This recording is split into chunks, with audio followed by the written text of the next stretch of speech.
sunt eu, Comizen și Irina. și astăzi vom face tipuri de ponei în zăpadă. Nu mai mânca zăpadă. Vizionare plăcută! Tipul 1, cel care se dă cu Sania.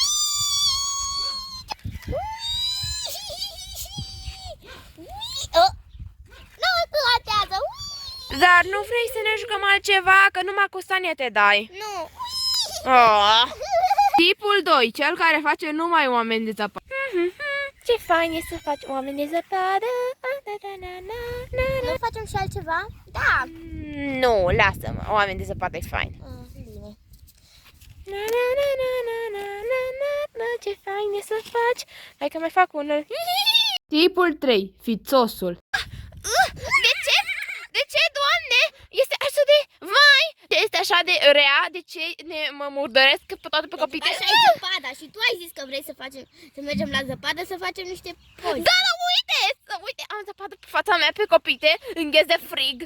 Ena, se întâmplă. Trebuia să îți iei și tu ceva mai gros pe tine și făceam și poze și nu te mai ofticai așa. Dar ce să fac? Uite, zăpada asta mă murdăresc toată și mi-e frig. Eu vreau să merg acum înapoi în casă, Bine, deci nu mai vreau să mai fiu aici. Deci, Du-te cu domnul. Tipul 4, cel care se bate cu bulgăre. Bulgăre! Ce? Nu! Nu ne mai da bulgare noi, Aoleu, Irina, ce pățit? Nu ne mai da cu bulgare noi. Ce pățit?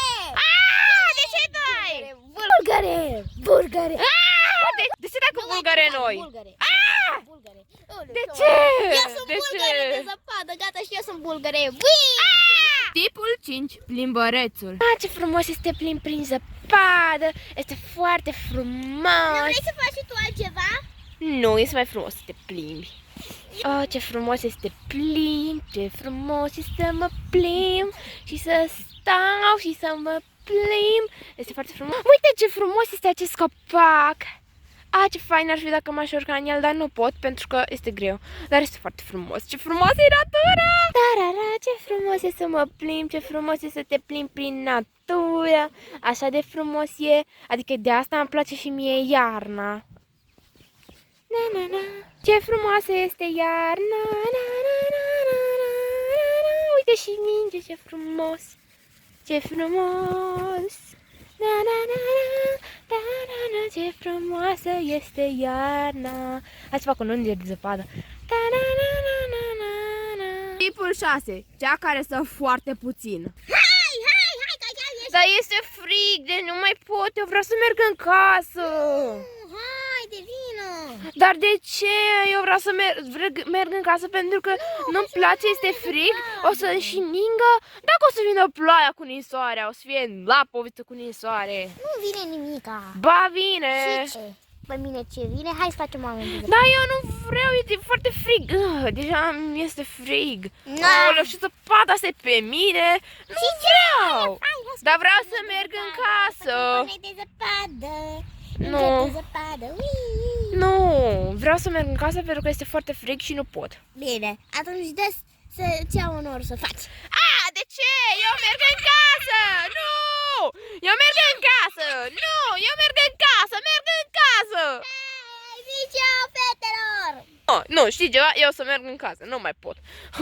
Tipul 7 și ultimul tip, cel care se duce afară doar să facă poze. Ok, deci eu merg afară, am venit aici să fac poze. Hai să fac puțin în zăpada asta așa de frumoasă. Roxy, vrei să vii să te joci? Nu acum, sora mai mică. Eu am ieșit să fac poze, nu să mă joc, ok? Du-te și joacă-te cu prietena ta. Bine. Uite ce loc frumos în zăpadă, în copac. Hai să fac o poză. Iarbă înghețată, ce fain este, mai ales pentru locul de iarnă. Perfect! Da, mu serios, tu faci numai poze? Păi, da. Ble, monstru de zăpadă, sunt Yeti! Dacă v-a plăcut, nu uitați să dați like și să vă abonați la canalul meu dacă mai vreți videoclipuri. Așa, eu am fost Comizen, ne vedem în următorul videoclip. Pa, pa!